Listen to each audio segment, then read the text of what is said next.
welcome. You're listening and watching Rashkin Report. My name is Yuri Rashkin. I'm very glad that you are here with us today. This has been just another in a row of difficult days, and I am glad that joining me right now live on this broadcast is Yanpolsky, who is joining us from Tel Aviv in Israel. And I am very glad that you're able to join us in the first place, because there was a rocket attack and we had to delay the stream by a few minutes. But here we are starting. And Andrei has been a guest on this channel a few times in the last couple of weeks. And I just regularly, I get to the point where I say, we need to have these conversations in English. And so I'm very glad to welcome Andrei to this program in English. Andrei, how are you? Welcome. Thank you. I'm good. I'm good. Again, as much as it is disturbing and unnerving, all these like air raids and missile attacks in Tel Aviv, it's livable. It's nothing compared to what it is like in other parts of the country, in the south and in the north, as a matter of fact. I think that is. Let's start with this, because for me, I watch Western news media. I see a lot of what's going on in Gaza, and I see kind of little about what's going on in Israel. I hear from spokespeople of Israeli army, and I think our news anchors are seemingly there, but I just, so can you tell a little bit about what it's been like for you living in Tel Aviv since October 7th, since the Black Saturday? Right. Well, first of all, a couple of words like, who am I? I'm an American citizen. I have dual citizenship, American and Israeli, and I live in New York City. I am in Israel for some family issues, and I'm here for since late August. And my plan was to spend like a couple of months and go back actually about right now, which is not happening because of family reasons and because I want to be with my people. Which one of my peoples is the people of Israel. I'm Jewish, so, I grew up in Russia, but I'm very Jewish, ethnically, I would say. How is it in Tel Aviv? Another disclaimer I would like to make is that, of course, I would not dare to compare our plight or our condition with that of either the condition of the people in the south of the country, people who got evacuated to the Dead Sea or Eilat, or people from the north who got evacuated to the center of the country. I've seen quite a few families in Tel Aviv already. I'm in the south of Tel Aviv, the neighborhood by the name Florentine, which is a really an amazing, beautiful place. When this war is over, please come and visit Tel Aviv and visit Florentine.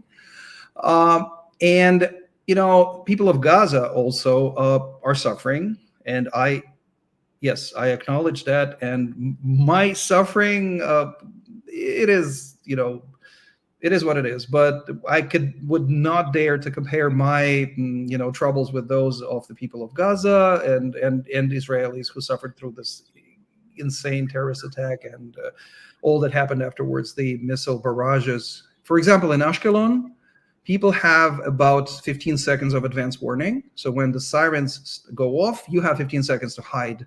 And many of them do not have what's called mamad, which is like an in-house kind of protected room, nor do they have actual bomb shelters. In Tel Aviv, we have to run to it. Most houses, the new construction has it, but older construction, and I'm in one of those, they don't normally. So people in Ashkelon, which is a city of 150,000, suffer a lot more than what the Tel Avivians do. You cannot even compare those two together. And we had a girl the other night at the bomb shelter. We all, the entire neighborhood meets at the bomb shelter. It's dozens of people, dogs, sometimes little children. It depends. Sometimes disabled people. There's an elderly gentleman. His daughter pushes the wheelchair with him from, I would say, about maybe 150 feet away. She runs with this wheelchair. It's kind of crazy, but the girl from the south was there the other night, and she said, listen, I'm from Netivot, which is 10 kilometers from the border with Gaza, and we have, also this 10-second warning, and we have, 100 missile alarms a day. There were a lot of hits, direct hits, so it's kind of, it's bad, but others have it worse. So I'm not, I'm not a victim here, just No, but I think it should be acknowledged that there are rockets, that there are Every day. attacks, that this Yes, is a continuing, ongoing every danger. day. Danger. Every day, yes. And Tel Aviv is a large metro area of several million people. These missile attacks happen daily, and they even since the beginning of the response, the Israeli response to the terror attack, they have not subsided. They actually maybe have accelerated. We had a period of quiet for the President Biden's visit. It was quiet here for like what 12 hours, I think. It was relatively, because I guess they were afraid to hit something close to him. Also, I have to say that I admire his decision to visit. It may sound that it's safe and whatnot, but there were videos of the German Chancellor Scholz team ducking for cover on the airfield 2 days ago. And I heard that they had to replace the airplane, the actual aircraft that brought Joe Biden here, President Biden, and he still did it. People in Tel Aviv, at least, and I think across the country, they love him. It's some of the commentators on the radio and on TV say that we've heard more Joe Biden's addresses to the nation of Israel, to the Israeli nation, than we had Benjamin Netanyahu's. And Joe Biden has been much more sort of eloquent, and he was more direct, more forceful, and more reassuring in his speech than Bibi Netanyahu, which is kind of weird. And there is like a lot of popular enthusiasm towards Joe Biden. Because before this tragedy struck, there used to be like the Israeli society is pretty divided across all kinds of political lines, and usually supporters of Bibi, they preferred Donald Trump, and they thought that Joe Biden would kind of continue in the vein of the Obama administration, which wasn't seen as very Israeli friendly.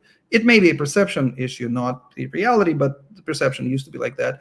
Now I'm getting messages from right-wingers, from right-wing religious people, nationalist religious people, right-wing and whatnot. They say, well, we're pleasantly surprised. Wow, Joe Biden, wow. I saw a guy today at a store who made, I sent you the picture, but I probably didn't give enough background to that. He made he hand-drawn, he drew a poster, some kind of a meme poster. He made it himself. He made 2 of them, because I said, can you sell me a few? He says, no, I only have 2. And he put it outside of his shop. He's like, it's not welcome Joe Biden. It's like a quote, don't. There's like a bald eagle, American flag, Joe Biden, a cartoon of Joe Biden, and this like don't, which apparently addresses Hezbollah or like Iran, I guess, right? People love him. People love Joe Biden in Israel. He could, if he ran for office here, he would get like, I don't know, like 99% of the vote. It's interesting that there's such a change in perception.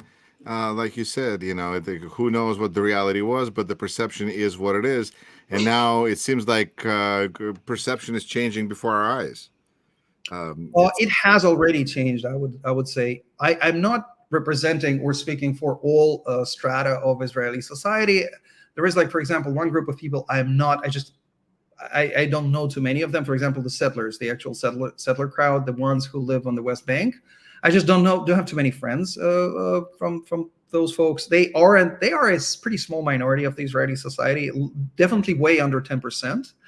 But I don't know what they think of Joe Biden, but I can't imagine that they think of him less than they did of even Donald Trump, who is like considered before Joe Biden, he was considered the best thing that happened to Israel in Washington ever. But I just know that I'm starting to get invited more to Israeli Russian language media than I ever used to be. Yes. And I think there must be some more interest in just a different perspective on politics than what you usually hear in Russian, which is extremely conservative. Yeah. Myself, right. I'm sorry. Is there an impression that this will work? You mean President Biden's reassurances and support, show of support? But also, I mean, I think that's working there. But do you think it is going to send the message to Iran? What is the perception? Do Israelis feel like they've got now like the big guy with them, and they feel good, or what is the impression now? The Israelis do feel that the cavalry is here, in a sense, right? That the cavalry is here. no one knows whether that cavalry is enough to keep Iran at bay, to keep Hezbollah from escalating the violence. There is a feeling here that Hezbollah is going through the motions. It's just kind of imitating an active response for Hamas, active support for Hamas, in order to not be seen as like traitorous, or it's a show of solidarity more than anything else. The current exchange of fire on the northern border of Israel between Hezbollah and Israeli forces. Iran has been, I mean, sure, they celebrated the terror attack, but they had been relatively quiet afterwards. And again, I can only tell you what's out in the streets, right? What people in the streets are saying, which is probably an interesting angle anyway. And they are saying Iran is kind of quieter than everyone expected. No one wants to have a war with Iran here, or with Hezbollah for that matter. Everybody is aware of the giant stockpiles of missiles that Hezbollah has, of Iranian military capabilities. They are significant. And another thing that has changed dramatically in terms of like international politics, or like the popular opinion of the international politics here, is opinion of Russia. That is perhaps the most shocking development and the most dramatic change in the tone and in the sentiment and the overall sentiment towards Russia and Putin particularly. People are in disbelief. They're like, wait a second, he was very friendly with Netanyahu personally, and he used to express support for the state of Israel in its fight against terrorism. He used to be an ally because like Putin's forces, private military companies, as well as like Russian military, they were fighting ISIS, for example, right, in Syria. At least they were claiming to fight ISIS, until it turned out that they were doing something else. But at least he has been seen as some kind of an ally, but not anymore. Plus, there are rumors circulating, and those rumors they seem credible. At least people in the streets believe them already. They, like a week ago, this wasn't the case, but now they're kind of, oh yeah, we think this is possible. As scary as it sounds, but it is possible that Russia had something to do with Hamas's preparedness for the attack, with Hamas's level of training, which was very high. Like, it was a highly professional infiltration, very well organized, very well executed crime, but at the level, like, Hamas had not been able to do anything like that in terms of the coordination, the professionalism of the individual terrorists, and people believe that Russia may have had a hand in helping them train, at least, or something like that, or providing them with intelligence, or who knows what else. But I thought that would have been Iran's job. Everyone had thought that too, but now I'm hearing that, well, this is kind of too good for Iran, and also there are other because Iran, honestly, everyone knows, people here follow all kinds of international politics and local developments. Iran doesn't have this history of doing this type of warfare in general. Iran is, yes, it hates Israel. It doesn't acknowledge or doesn't want to recognize Israel's right to exist, but it's generally not directly a confrontational country in terms of starting wars on its own with, like, the Iran-Iraq war was started by Iraq, by Saddam Hussein. And that was like their biggest war. Usually they act through proxies, through Hezbollah, through Syria, through Hamas, but they try to keep their deniability and their distance. But and the way they are acting now, it seems like, they say it's just lip service, right? They just say that they would attack if Israel commits atrocities, but then again, it's in the eye of the beholder. What is an atrocity? How do you prove that an atrocity has been committed? Which brings us to the yesterday's, for example, scare and kind of fake news, actually, episode with this hospital bombing, right? So they, if that were proven by, I don't know, U.S. intelligence that, sure, Israel was guilty, then you could possibly claim. But then again, with an atrocity, you need to prove intent alongside the actual event, right? So.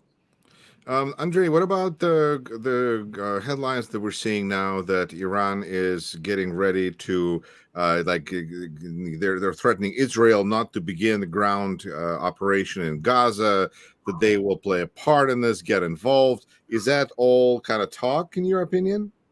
I don't know. That's my wishful thinking. Right, because of course you and me are running the planet here, so we're like going to figure out how all of this is. I don't know what they actually mean. in my is there any sort of what does they say on the street? What do the taxi drivers kind of feel about Iran? The level of interest in being further involved? Is it just like, nah, not around? everyone said no. People are not complacent.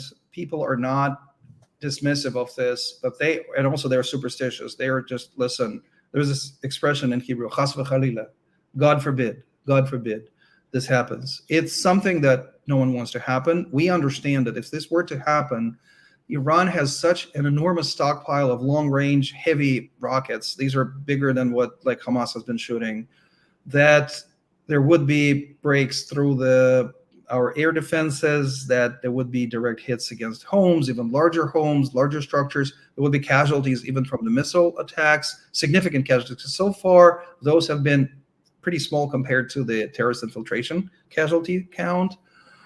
So people are superstitiously optimistic. You know what I mean? Knock on wood, this is not going to happen. It's not in Iran's character to start stuff like that.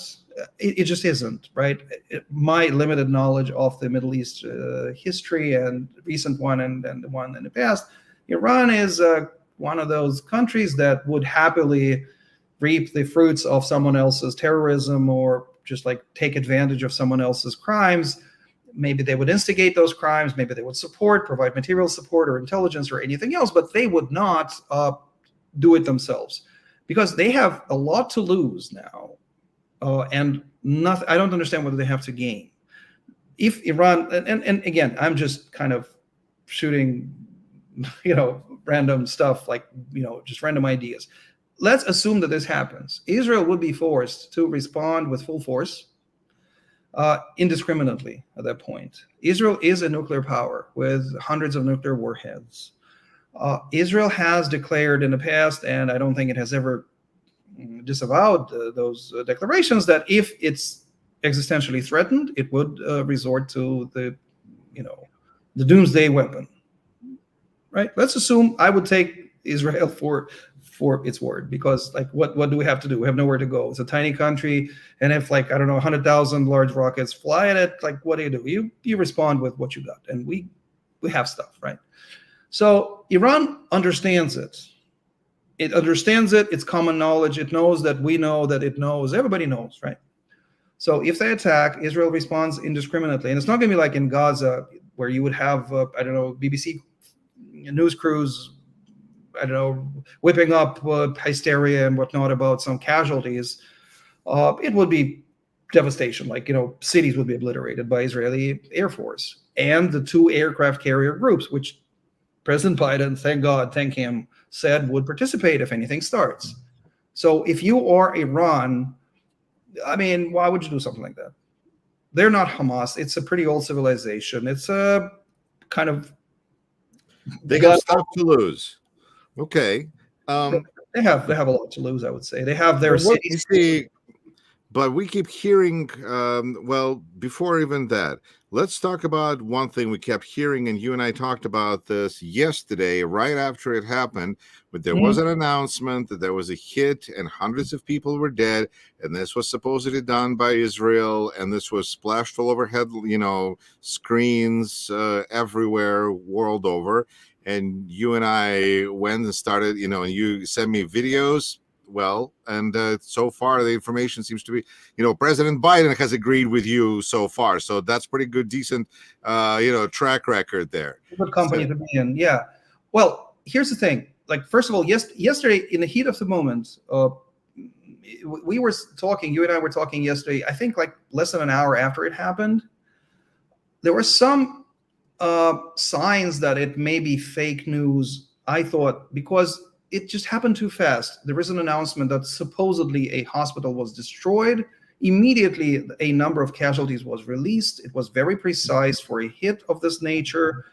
And immediately, the pictures started streaming, except some of those pictures, you see people going through the rubble, and it's sunlight. It's daytime, even though everybody knows that the hit happened at night. Usually when there is some real material, it gets shared instead of the fakes, right? You see some typical old crying children. It's horrible, absolutely. War is hell, children suffer. So it looked like it may not be authentic, that the reaction. That was one thing. Another thing that got me a little suspicious, not little suspicious, got me confident that Israel wasn't to blame. Israel is rather precise in its hits. When it hits something, 99.9 out of 100, it is because it intended to hit it. Israel does not intentionally hit schools or hospitals or places of mass concentration of people, even if Israeli military knows that civilians, that some military stuff is there. Let's say a rocket depot, like storages or ammunition depots and whatnot, that Israel wouldn't do it. I just know it tries. And also, who benefited from this outrage, this public outrage that got whipped up by the media, among other actors, right? Israel was certainly not, because of the outrage that was provoked by this story, which proved out to be like, I'll reiterate, it turns out this morning, earlier, that A, not the hospital was destroyed, but some parking lot.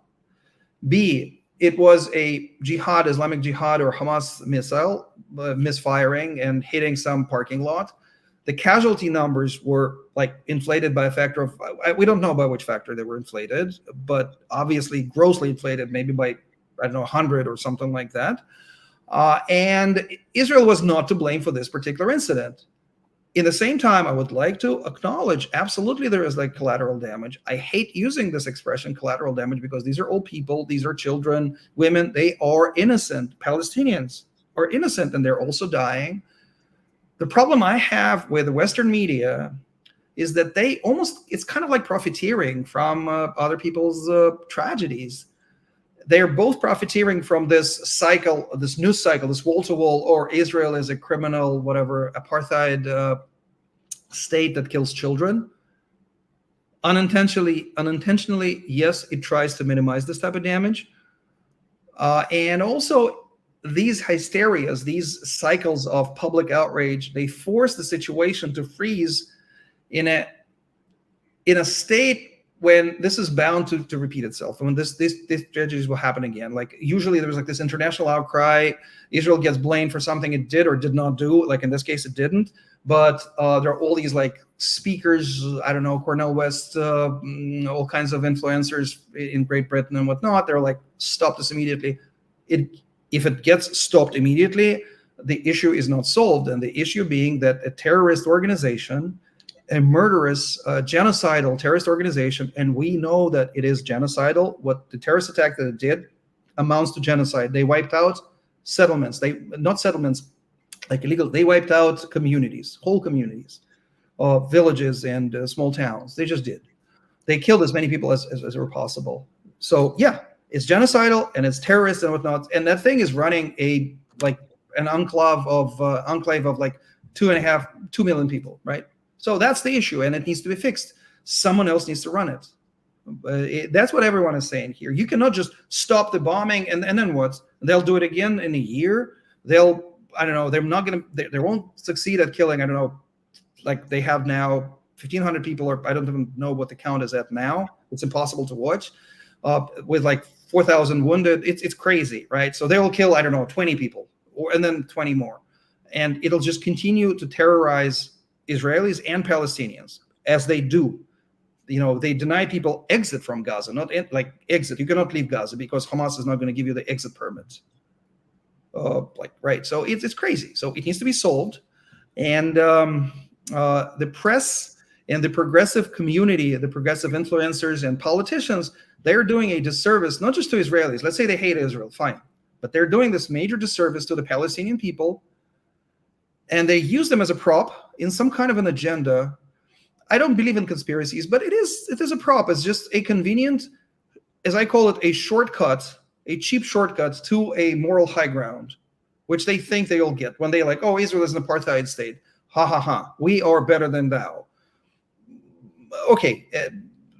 It's unacceptable. So apologies. Sorry for what I see, and I'm glad you went there first. Is that Western media in the Western society has kind of like, without paying attention to it, walked into a certain big, at least ambiguity to put it mildly, because when there's a concern for the greatest number of victims, which is what seems to have been embraced by like CNN, they go, okay, there's going to be more people who can potentially die in Gaza, therefore it is a bigger news story than how many people may have died. Because you can see that calculation right there. There's, this is a bigger tragedy, therefore our news anchor shifts here. And I think that is missing huge chunk of the story. And, and that's a problem, but it is also a problem that is made worse by Israel's emotional response demanding answer now. Because one of the things that I'm seeing through my experiences talking about American foreign policy is the need to build consensus. And there has to be, like, when there's a consensus built and it's easier to make decision, the right thing to do seems like the natural thing to do. And what happened, because Israel started responding immediately with overwhelming force like it does, even before the beginning of any before beginning of ground operation, but with the understanding that there will be a ground operation, I feel like there was no time to grieve to the extent that we needed to build the response, the demand for the response that would have been there. Do you feel differently? I do. I don't think Israel has the luxury of doing these calculations, to be honest. The response was immediate, direct, and, well, first of all, the response, as late as it came, it took 5, 6, 7, 8 hours in some places for Israeli forces to actually enter those communities and to release the pressure and to, kill and repel the terrorists. The first response, and then to seal off the Gaza Strip, because the infiltrations continued for the next, I would say, day, as far as I remember, because there were like reports of infiltrations streaming in for 24, 48 hours after the initial attack. So Israel's first response was to put, I think, tanks and like military to seal it off, and then to mop up. And again, it's terrible to use such words, mop up. It's not like dirt on the floor, but mop up terrorists in the actual pockets inside Israel proper, right? So that was the initial response. Part of this response, my understanding is, and I trust Israeli military more than I trust, I don't know, anything else, any other institution in Israel, and frankly, not just in Israel. At least I trust its integrity. I know they screwed up big time with this allowing this attack, but I still trust them ultimately that they will do the right thing and they will be honest about it later on, right? So no, they had to immediately start bombarding, because the missile barrages, I suspect the fact that Israel has conducted those airstrikes against Hamas infrastructure, against the tunnels, because they extract information from captured Hamas terrorists, and Israel captured hundreds, I think. They managed to eliminate 1,500, but they also captured quite a few. And those captured, they reveal locations of the tunnels and whatnot. And those airstrikes, based on the immediate intelligence and human intelligence obtained after the attack, they probably saved us, I don't know how many missiles. And again, it's always statistical. It's never 100%. Even in Tel Aviv, something would fall. A building right next to, like on my block, was destroyed by, I think, a fragment of a missile. It was just completely destroyed, like flattened. There's nothing there. Thank God there were no people there. So something gets through, even in Tel Aviv. In some parts, I'm sure like some parts are defended much better than others, but like this is a residential neighborhood. Things fall from the sky. They wound, they kill, and they destroy property. So the fact that Israel did perform those airstrikes, it's important. It was just part of the military response. We need to neutralize the threat. That's it. Like, yes, we're sorry there's collateral damage, but what do you want us to do? And another thing is, so I don't think it's an emotional response. No, there are a lot of calls for an emotional response in Israel. Initially there were, now there are some extreme right-wing politicians who call for raise Gaza, regardless of whether people are there or not. Some politicians say it. They are not the majority of the Israeli public. I am positive. And the negative sentiment against the current government is mostly for failing to defend the homeland, not for failing to like eliminate Palestinians. There is no bloodthirst, bloodlust in Israelis. It's not what you know, some of the media paints Israel to be. It's not a bloodthirsty regime. We're all human, we know. So the response, in my opinion, has been measured. Also, you say, well, it's emotional.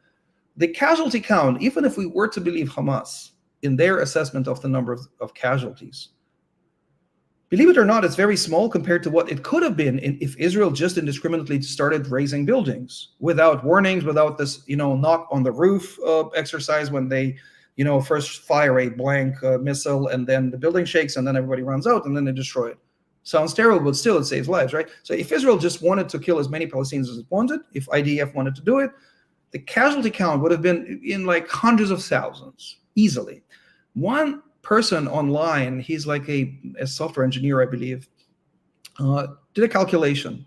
The total weight of munitions dropped on Gaza is 6,000 tons, I think, right now in this cycle.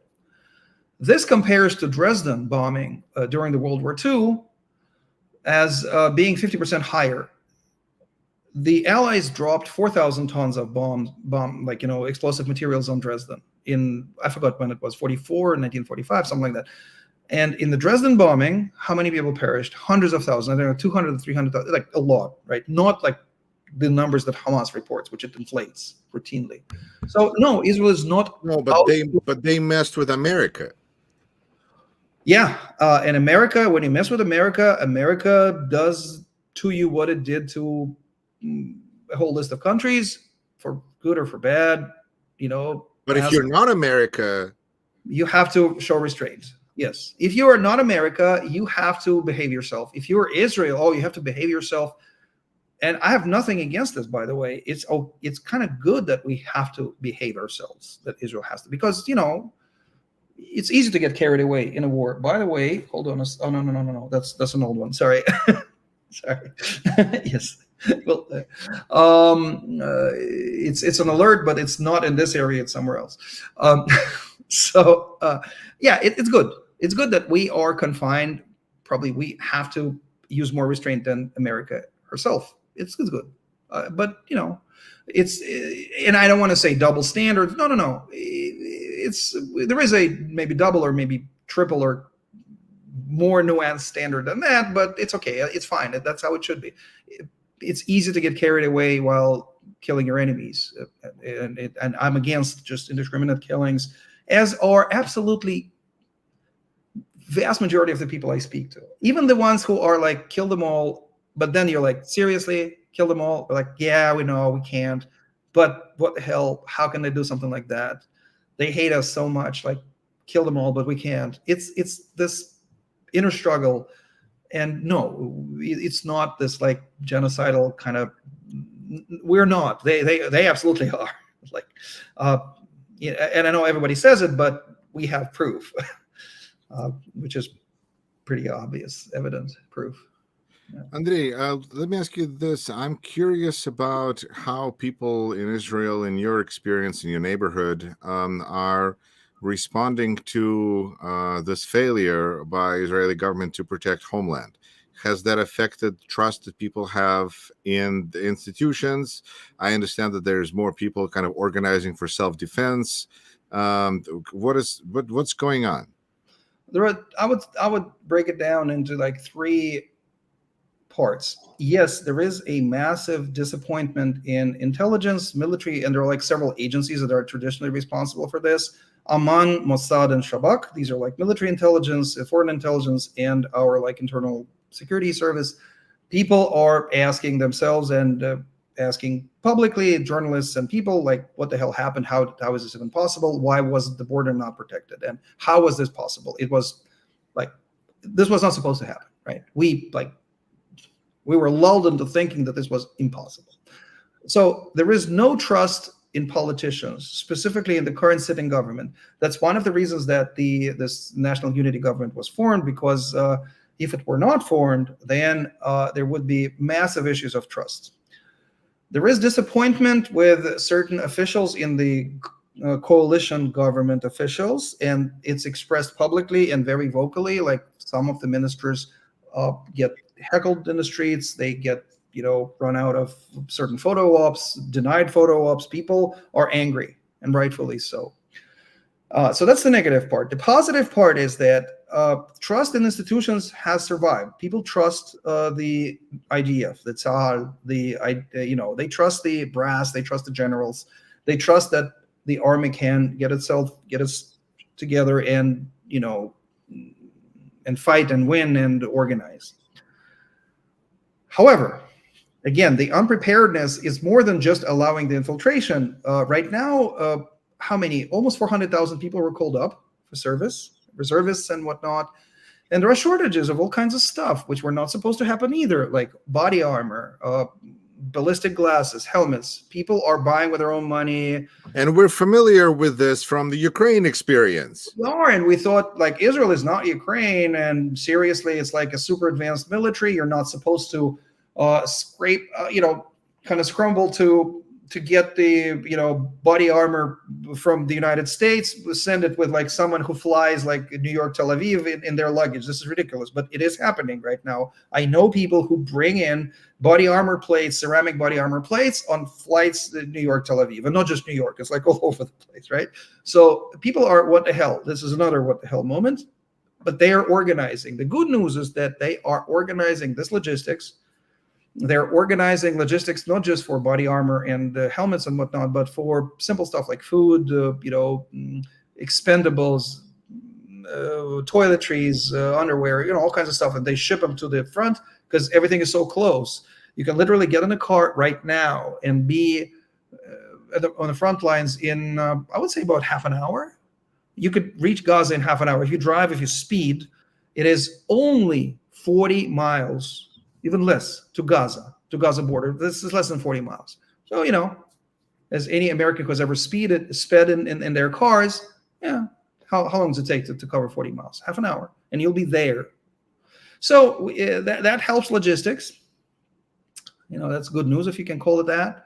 People organize in all kinds of ways. There's a neighborhood watch for because they're like some apartments are not, the residents have left and whatnot. There is a neighborhood watch, for example, in our neighborhood. People help the police. There is all kinds of volunteering effort. Everyone is involved. Everyone I know is doing something. Either they're like making sandwiches for the soldiers, or buying, stuff for the soldiers, or driving the stuff for the soldiers, or they are like patrolling streets, or they're taking care of the elderly. There's every possible type of volunteering is happening right now. Everyone is involved. I have not seen it. It's supposed to be actually really good for you to do that. And it's like, it's interesting that people naturally felt to need to do that, which is right thing to do. Israel is unique as a society with a lot of this solidarity, help, and we're kind of like family, I guess. It's not just a saying. I remember the times when Americans or New Yorkers showed solidarity, and it was pronounced, and it was... Because you were in New York on 9/11. Yeah, I was in New York on 9/11. I was in New York shortly after Sandy, but it was nowhere near the level of solidarity and mutual support and all kinds of brotherly stuff that you see that I'm seeing here. You cannot compare that. It's a family. It's a good feeling, but it's really sad that the reason for the display of this unity and solidarity, the reason is so terrible. And this society that everyone was saying, oh, it's like fractured, and there are all these divisions, divided, and hateful rhetoric on both sides, on more than both, like 5 sides of every argument. No, everyone has come together again. I'm seeing in our neighborhood, like people of all walks of life who politically disagree with one another, and just disagreed 2 weeks ago. They were yelling at one another on the main square in Tel Aviv, because there was some kind of a prayer that is with a partition for men and women, and one part was against the partition, the other part was for the partition.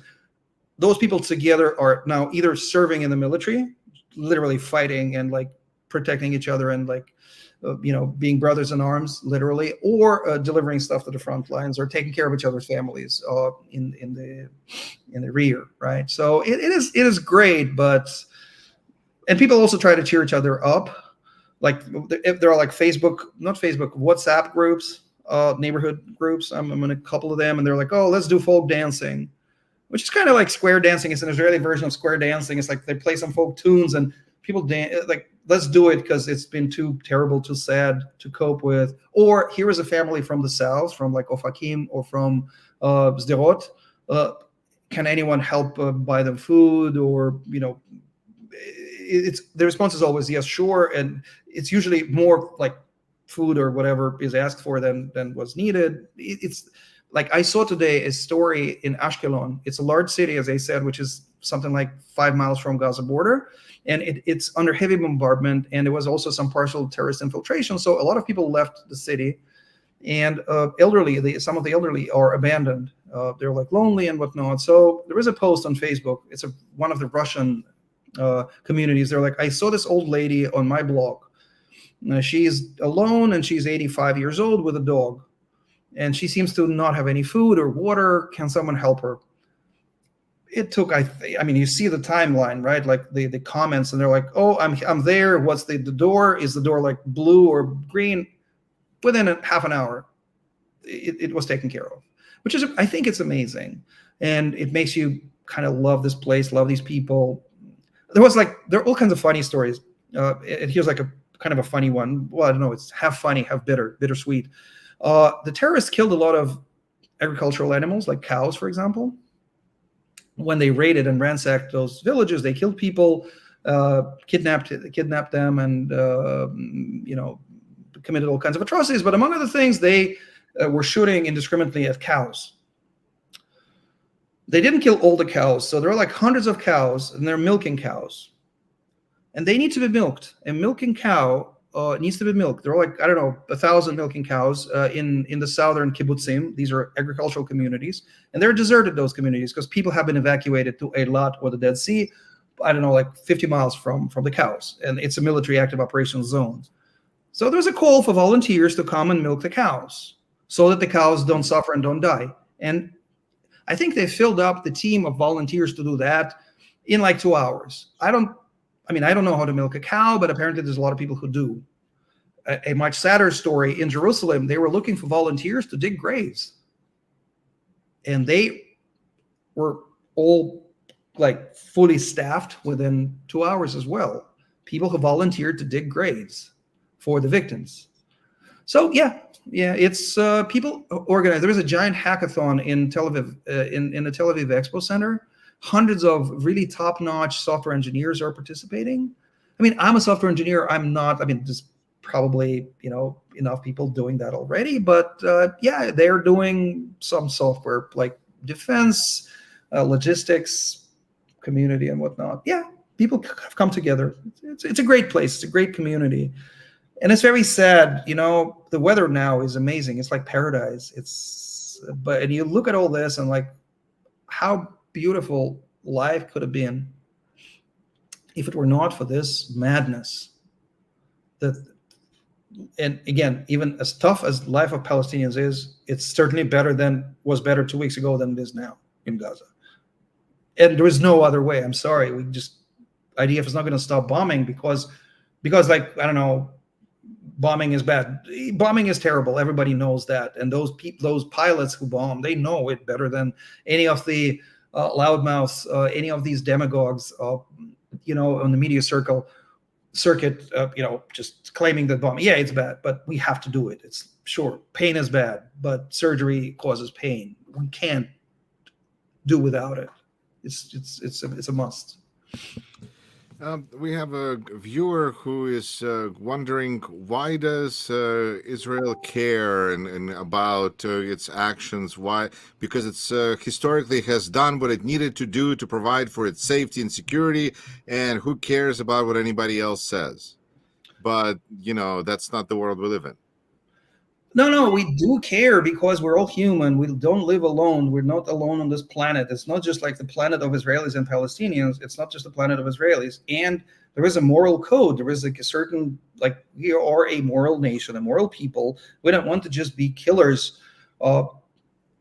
Honestly, you know, the Middle East, there are all these like biblical stories of genocide. Like the Bible is the book of genocide, all kinds of genocides. The Old Testament, right? It's like, you know, it's the story of, but we know now, we have lived through like thousands of years to know that that's not the way, that it needs to be done right. So we're just trying to find the best, the most moral way to do it. That's why Israel cares. If it loses its way, if it loses its moral compass, it's not going to be Israel. It's not going to be us. So it's true that Israelis are afraid to lose their soul, and it's not just saying, it's true. We cannot become our enemy. It's very important. And it's almost hard to avoid, especially I find, again, so pleasant to have this conversation in English where we can take a step back and reflect. And it seems like conversation in Russian inevitably goes towards there is a need to do something right now that is very, very strong, and collateral damage. I mean, it just seems like a lot of conversations in Russian are much more aggressive, and I don't know who runs to what extent those voices are influential. And generally, I would imagine there's other voices, not just Russians, who are demanding vengeance, basically. And I will say once again that watching CNN, I see what's going on in Gaza. I was out and about, and I was walking by TV, and there was Fox News on. I apologize, and they were talking about the tunnels. They were talking about what would it be like if the ground operation started, and I went, wow, this is kind of probably more relevant, possibly. I don't know. I've never thought that I would like walk by Fox News and be kind of like, oh, this is interesting. But at the same time, the what is it, the Chiron, or the headline was saying that this is strategic advantage to Hamas, which kind of reminded me of a certain former president who praised Hezbollah. So like it's I guess everyone has their agenda and everyone has their point of view, but this is a kind of a very scary time. These are scary times, and just like, if I can, like for maybe a few seconds, it is an understatement to say that this was just another terrorist attack, and Israel is responding to it as if it's non-existential. It is an existential threat. The number of evacuees from the war zone is a very significant percentage of Israeli population already.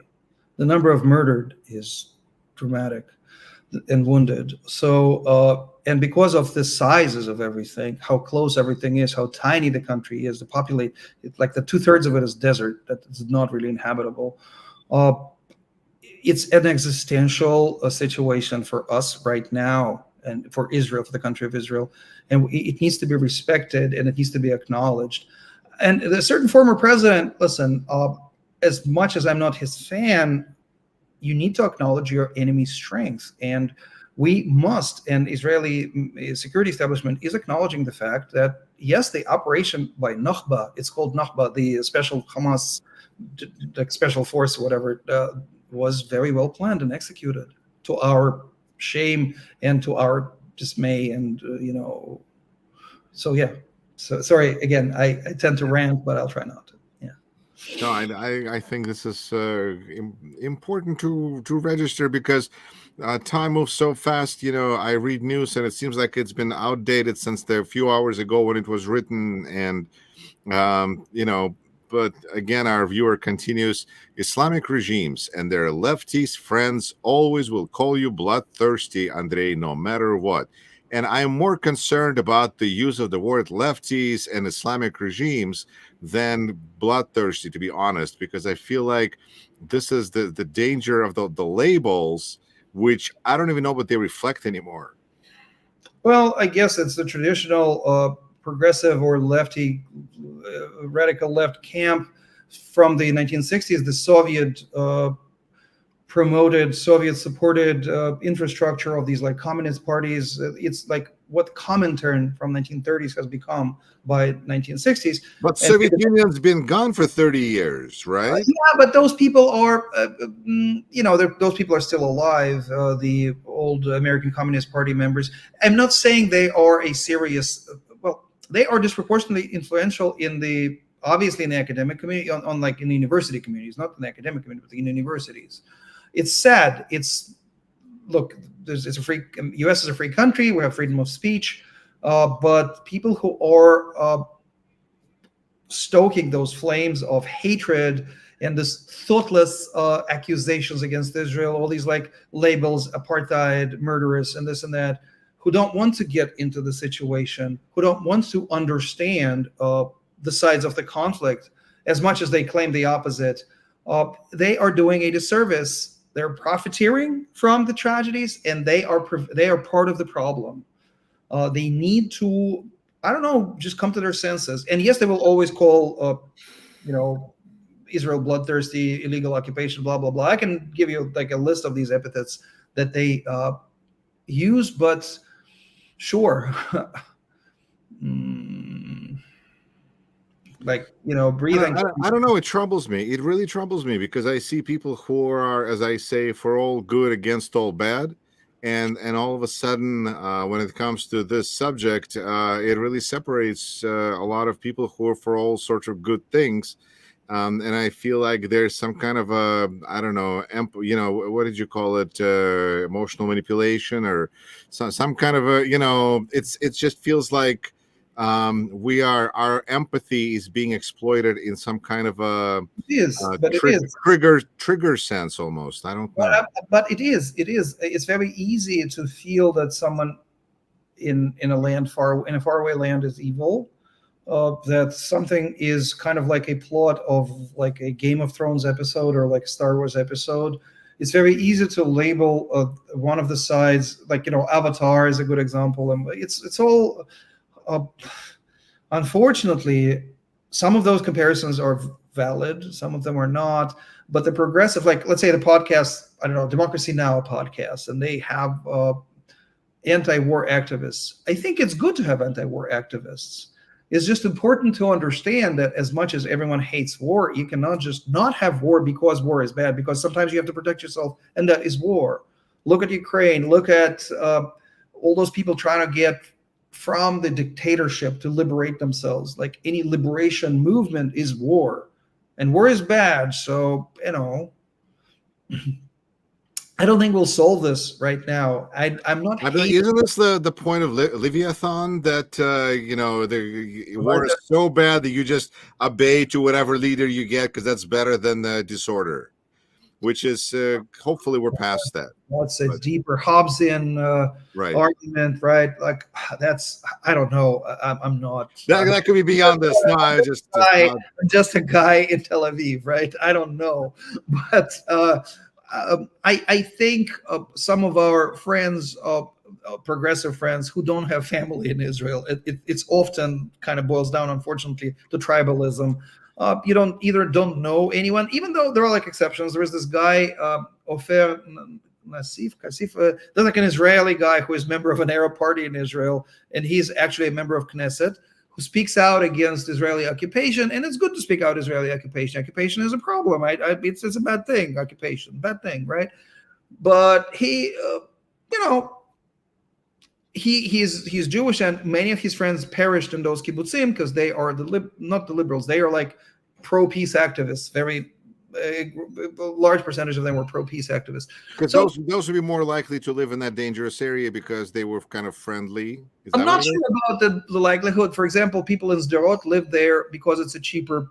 Real estate is very expensive in Israel. Tel Aviv is phenomenally expensive. It's ridiculous. It's more expensive than Manhattan.